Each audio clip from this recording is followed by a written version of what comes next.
Welcome to Business Talk Sister Talk. I'm Becca. And I'm Ruthie. And today's episode title is What is Blockchain? And I just realized I forgot to ask Carter how to pronounce his last name, but I'm gonna Woetzel, Woetzel, a little bit of Woetzel. Okay, yep. Carter Woetzel is with us today. He actually wrote a book all about this, so I'm super excited to talk with him. Thanks so much for being with us today. Yeah, absolutely. Pleasure's all mine. Always happy to come and chat about all the tech things and do the best we can to try to explain it to everyday people. That's where my heart's at, just educating people and whatnot. Yeah. So the first question we have for you is, what exactly do you do?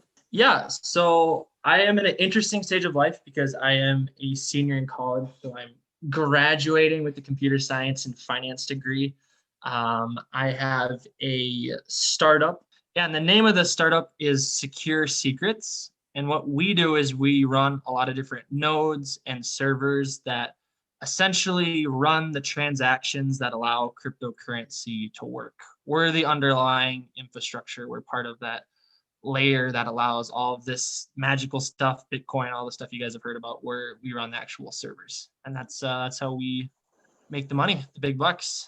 Wow. Okay, so tell us a story. Why do you do that? What's your story behind that? Yeah, so this journey for me really started back in 2017. I had a cousin, Garrett Woetzel, kind of reach out to me about this technology, this cryptocurrency called Bitcoin way back then. And it immediately really appealed to me, the idea of a currency that didn't have a centralized authority. It was like this decentralized community of people where we can exchange peer to peer without like a centralized intermediary. And as someone who's believes that kind of the ability to spend money is like a form of freedom of speech in and of itself, I just got sucked into the community. It's at the crossroads of economics, computer science, game theory.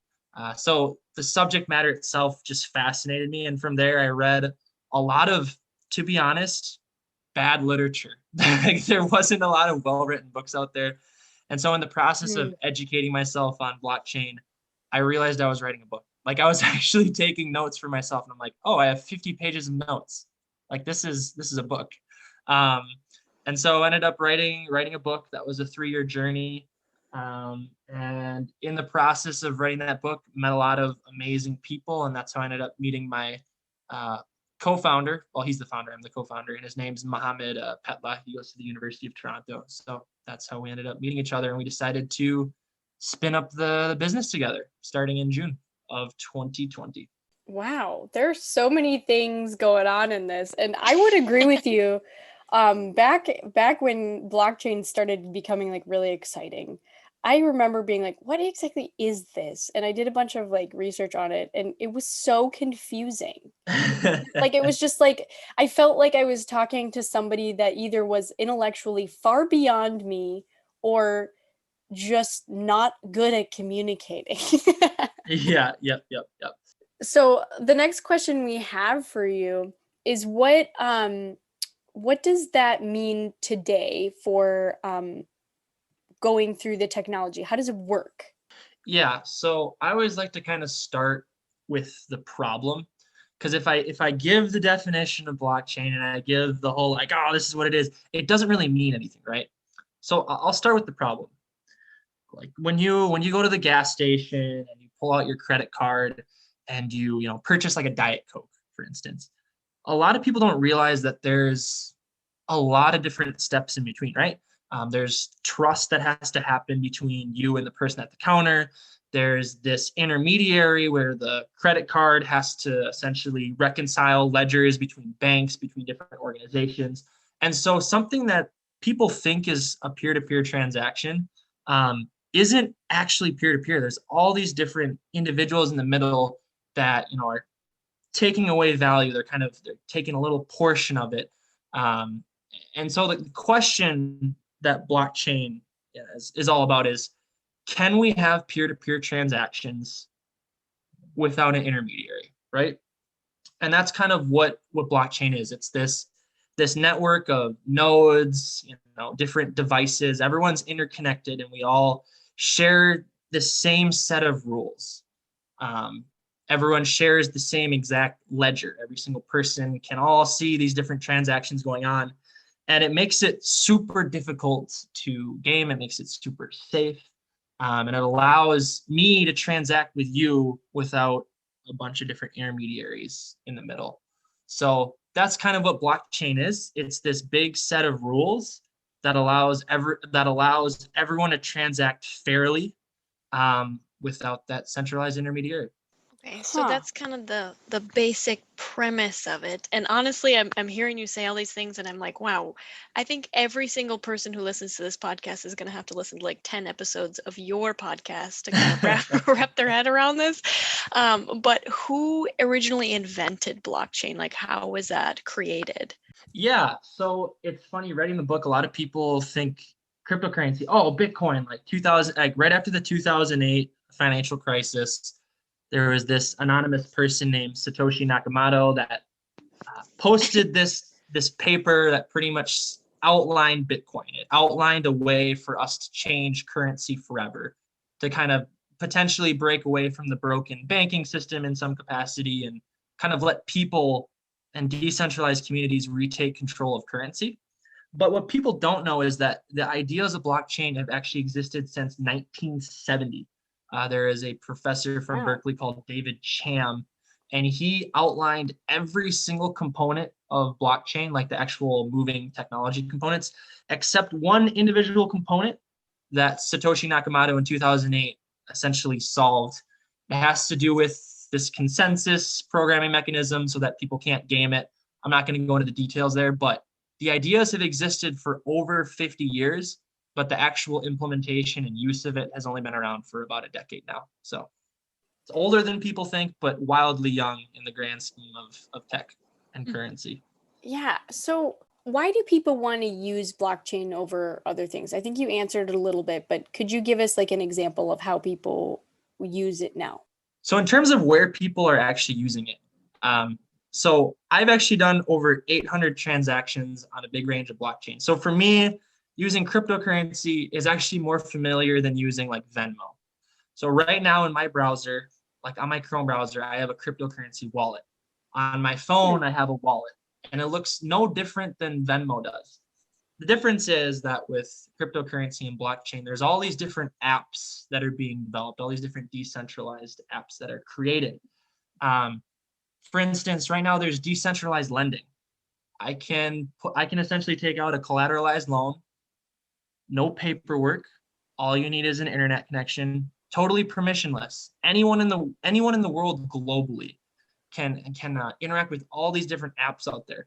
There's decentralized exchanges. We have people from Venezuela, Iraq, United States, everyone globally interacting with each other on these essentially protocols and these exchanges built on top of the blockchain technology.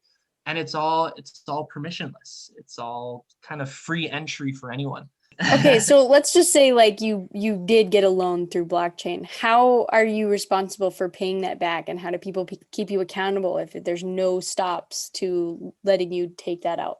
Yeah, so right now the whole system, because it's a collateralized loan, you're technically putting up more collateral than the loan you take, which is part of the limitations right now. We're exploring what does it mean to come up with a decentralized like credit scoring system. Like how do you have accountability wrapped up in these systems with people that you've never met before? So these are really big challenges, and it's part of the reason that the central banking system and banks are super helpful tools.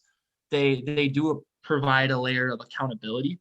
The question is there an alternative? Is it feasible? And what we're discovering is that it actually is.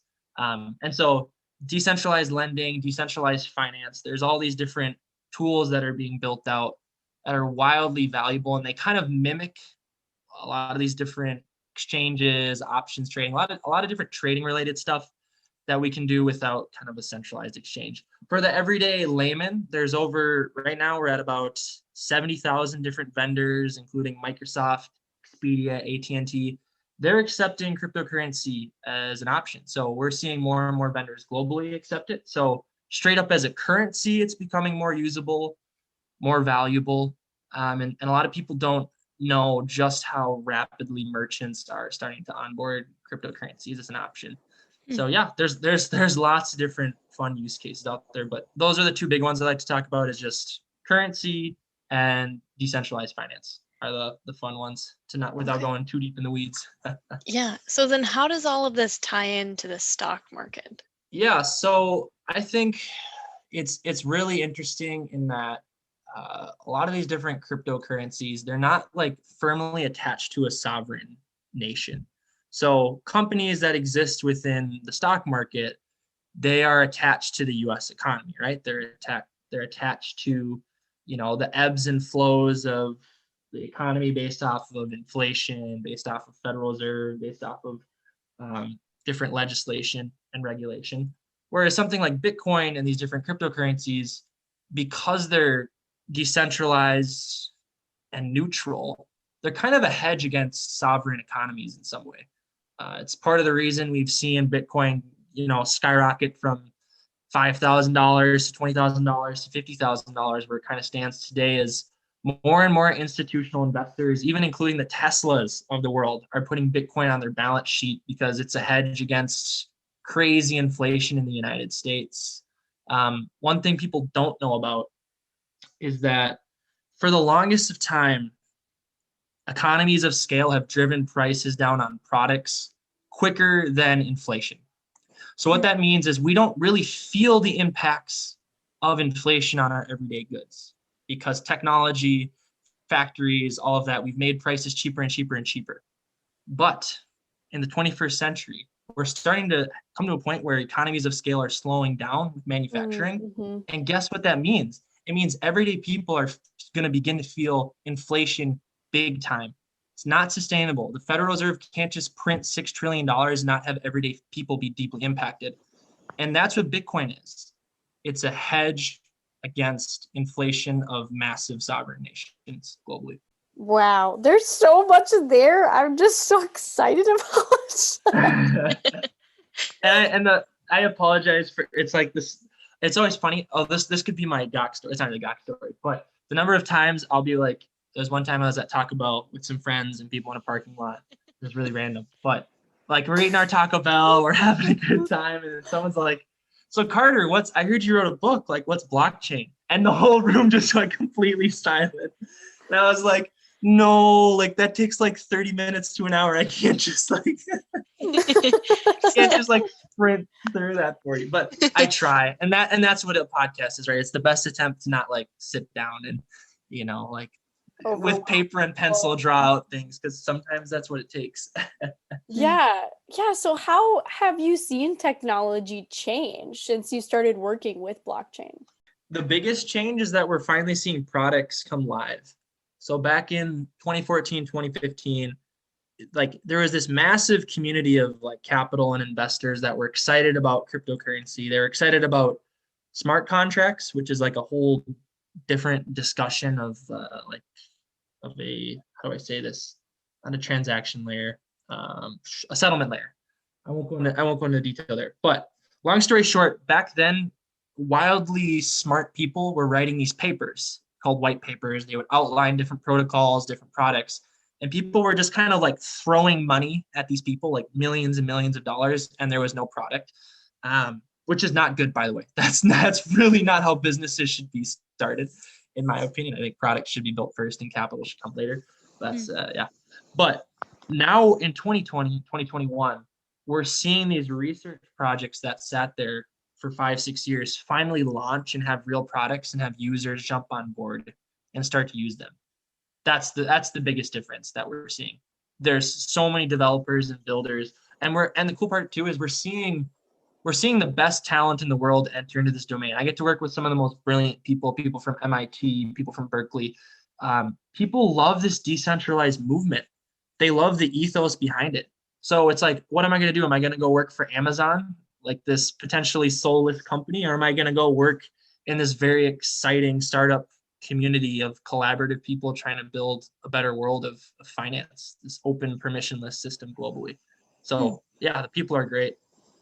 Okay, so in keeping with the topic of people, how it's just really easy to have this ethereal idea of like, oh yeah, that'd be really cool, but I could never participate in that. How do people get involved with blockchain, and how does one get a blockchain for themselves? What does that look like? Yeah, so I think the easiest first step is like in some ways you do have to like purchase the cryptocurrency in some capacity. So there's a lot of different exchanges out there, and it's just like you link a bank account to an exchange. And once you get the cryptocurrency itself and you send it over to your wallet on your phone or your like laptop, then this whole world of decentralized products open up to you. So one of the problems we're still trying to solve is like this onboarding process to get people from like US dollars to like having cryptocurrencies and doing all this fun stuff. That process is still very centralized. It's a big problem. But for everyday people, you can essentially buy it and find out which communities are building interesting tools. Like a really cool one with Ethereum, they have something called NFTs, and essentially we're artists are starting to move their art onto blockchain. And what that does is you can have provable, scarce digital art. Like today, there was a Wall Street article. Someone sold a piece of art for $62 million, a piece of digital art for $62 million.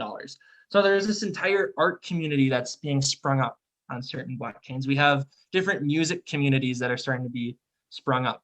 And it's all around this idea of decentralized ownership, and it's about permissionless participation compared to these everyday, like, can we have a Spotify without having a single Spotify company like stealing all the revenue? Like, can we empower individuals, replacing the company with like a program that's perfectly fair, perfectly neutral, that everyone can interact with permissionlessly?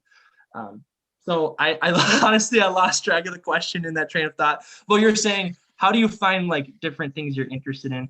It just takes a little bit of research. Just go, there's different people are using it for gaming platforms are super fun. Like there's all sorts of different things Okay, people let me get involved. like try to visualize what you're saying. Okay. Mm-hmm. Repeat things to you. So you're saying that someone can take, let's just say I design something on like Procreate or Canva or whatever. Yep. I make some Yes. piece of art, and Yep. then I upload it to blockchain and say, this is for sale.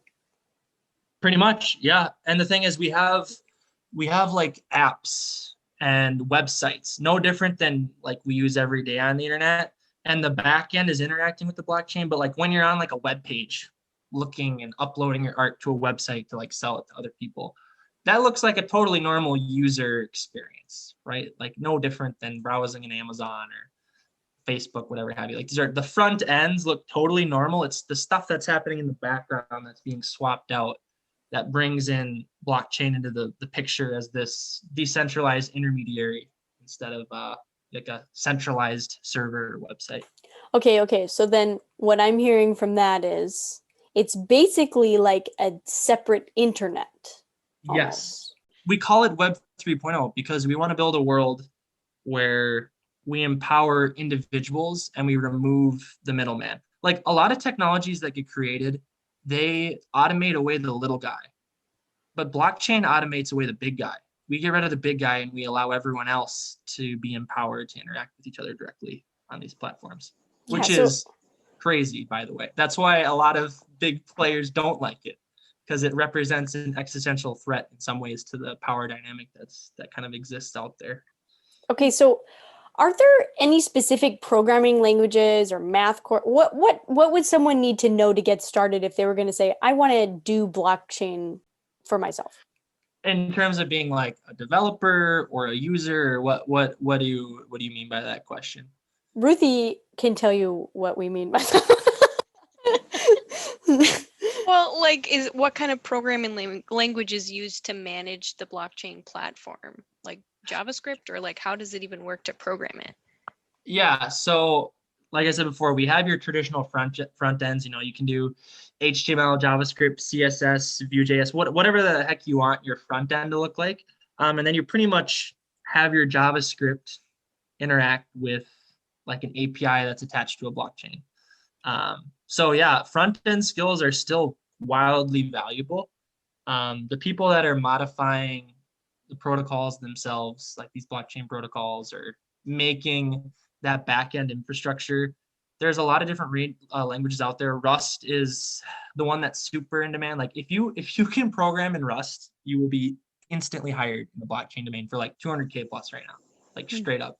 So Python's good too. There's a lot of data analytics related work that's happening as well. So yeah, Python and Rust, those in JavaScript. Okay, well, you can clearly tell that we don't know a lot about this, so we're asking questions that hopefully other people would want to do. But tell us about like the kind of people, because you'd said that you love the community surrounding blockchain. So what kind of personalities really excel in getting involved with blockchain? Yeah, so that's a fantastic question. I've found, so the community that I like, the community I'm specifically a part of is privacy focused, and I found that attracts a certain kind of individual. But what I've found collectively is that people are just so open to collaborating and creating. Like in a typical small business, you're immediately in, I'm in a competitive environment. I'm in a competitive environment. How do I have a better product? How do I beat people to market? How do I draw customers in? Like it's this very like right from the get-go, it's like this competitive mindset. And in the blockchain space, because we're so early, people work with competitors because it's like, are we going to fight over the individual piece of the pie, or are we going to all grow the pie together? Because if we all grow the pie together, then we all win.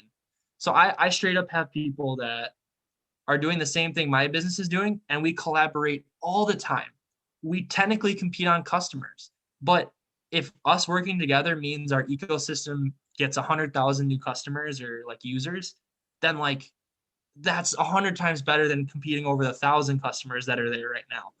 And that's totally counterintuitive, I think, to traditional businesses. Like this collaborative decentralized movement, it's totally it's mind-blowing in my mind to see people work together like that. It seems like a pretty foreign concept too. Like that's definitely an anomaly in the market. Absolutely. Cool. Yep. Yeah. So tell us, where can people find you to hear more about all of these things that you're doing? Yeah, I mean, a good place is Twitter. I got like over 1,000 followers on Twitter, so that's a good spot. I tweet out a lot. You could follow Secure Secrets on YouTube. It's a pretty early YouTube, and a lot of the people that follow that, it's a very specific niche. But yeah, Carter Woetzel, Twitter, LinkedIn, whatever have you. I would highly recommend getting my book too, because I promise you the book simplifies. It's part of the reason I love writing is because you can really, really, really drill down exactly into how you want to explain things. So I spent like 3 years simplifying those first 4 or 5 chapters so much. So if what I'm hearing sounds totally out there, but like you can catch my excitement and you can catch the fact that there's something new and something game changing, I would highly recommend getting my book, Building Confidence in Blockchain, Investing in Cryptocurrency and a Decentralized Future.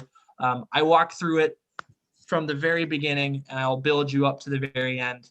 And everyone that's read it so far loves it. I've had people read it that like barely use computers, and they've really enjoyed it, the book from start to finish. So it works for everyone. Awesome. Yeah, well, we're gonna gawk about something, and I'm so excited. So do you have a story for us that you want to share? I don't think so. I want to hear what you guys are gawking about. What's the gawk on the street nowadays? Okay. So Ruthie and I one time went on a walk. This is a while back. Like, okay, wait, we gotta give some backtrack context. Yeah. Okay, so my parents have a dog named Hulk. And like they named him this. Yeah. They named him this before while he was a puppy. Like it wasn't like, it was almost like a self-fulfilling prophecy or something. Really I don't know. Yeah. So his name is Hulk, and he's a golden retriever. He's a wonderful dog when he's inside. And when he's outside, he just kind of becomes his own monster. But he's just so incredibly muscular. I've never seen a more muscular golden retriever in my life. Oh man. And Becca and I are both like 5'3", not really we're not large, and so we're both taking Hulk on a walk. My mom always likes to call it taking Hulk on a drag, because it really, more often than not, you end up looking at the stars on your back. And so I go ahead. legitimately have to like take the leash and hold it in one hand around my wrist and then wrap it behind my back and hold it with the other hand. It's literally like, when The you old walk double down wrap, right? when you walk down a hill and you kind of like a really steep hill and you're leaning back and like kind of Yep. shuffling, that's what it's like. You have to like lean into the leash so you don't get dragged. Anyways, so we're walking, and my neighbor, who happens to be like good friends of ours, they have this fenced in backyard and they had 2 dogs. And so he opens the door innocently boy. enough, letting his dogs Oh out. boy. And then Hulk just takes off, and I was walking next to Becca. I didn't really think anything of it, and then all of a sudden she just goes flying and is dragged on the ground, probably at least I like flipped 15 all the feet. way over because Yeah. I had it behind my back, so it had to spin me all the way around and throw me on the Picture ground. you like sledding behind a dog, like just dragging you along the ground. Except way less fun. I did not get dragged very far though because the leash like came off and then I was just like, I can't do this. You were Not. dragged pretty far because it was like the whole stretch of the dirt road and then into the grass. So Yeah. then she lets Hulk, just lets him loose, and then he goes and is like sniffing the dogs or whatever. And my favorite part was the our neighbor, just the classic. I don't know. He's so funny, but he just like looked over, could clearly see that Becca was like covered in grass and dirt, and like, and Oh the dog my. was no longer with us. And he just yells, "You guys good?" And we're like, "Yeah." And then he just And walked back inside. we're just laughing the whole time because I'm like, I can't believe that just happened. Like, yeah. I have a dog story. I have a dog story as well. Just your story about a leash, it jogged my memory a little bit. So Okay. we were house sitting an 86-pound black lab for about 9 months. Her name was Nina, bless her heart. And so she was like a rescue. So like not like the best trained dog. So we had to be like pretty darn careful with, open doors and whatnot. Well, one day we had like a door-to-door person come up and knock, and Nina just bolts out the door, and we're like, oh boy, here we go. Now, I'm a track guy. I did track in high school and college, so we start going full sprint, and Nina, bless her heart, just straight out into the road. We're like, oh my gosh, she's gonna get hit or something. Or just hightailing it after her, like 2 or 3 of us. We keep going, and she holds an all-out sprint. I kid you not, for a mile. We're just, Nina, come back! No, we're just, she thinks we're playing. She like looks over her shoulder, like looks like she's laughing at us. And then there was this other dog that came walking along, and she just immediately, Nina just came to a complete stop, started behaving, just sat right there like, what are you doing? Why are you sitting now? After a mile of all out sprinting, now you sit and look at us like everything was just like another walk in the park. So, but and the owner, we got to chat with her, and she was like, oh, glad I could help your dog slow down a little bit there. So that's just a dog escaping the house story and I sprinting. bet you the person who knocked on the door felt horrible. Yeah, there's a lot of confusion. Yep. Yeah. Well, thank you for joining us this week. We have really enjoyed it. Yeah, thanks for having me on. I know it's probably it's a pretty complex topic, so thanks for hearing me out. It was Yeah. a good time. Yeah. What's the name of your podcast? Yeah, so it's called Community Unveiled, Meeting the Secret Validators. So it's very business focused because we talk with other people that run the same business type that we do. We talk with other validators or Awesome. networks. So yeah, it's a fun one. All right. Well, if you guys loved what you heard, then go ahead and check him out. If you love listening to us every week, then go ahead and like our Instagram page, Business Talk Sister Gawk, and we will see you again next week.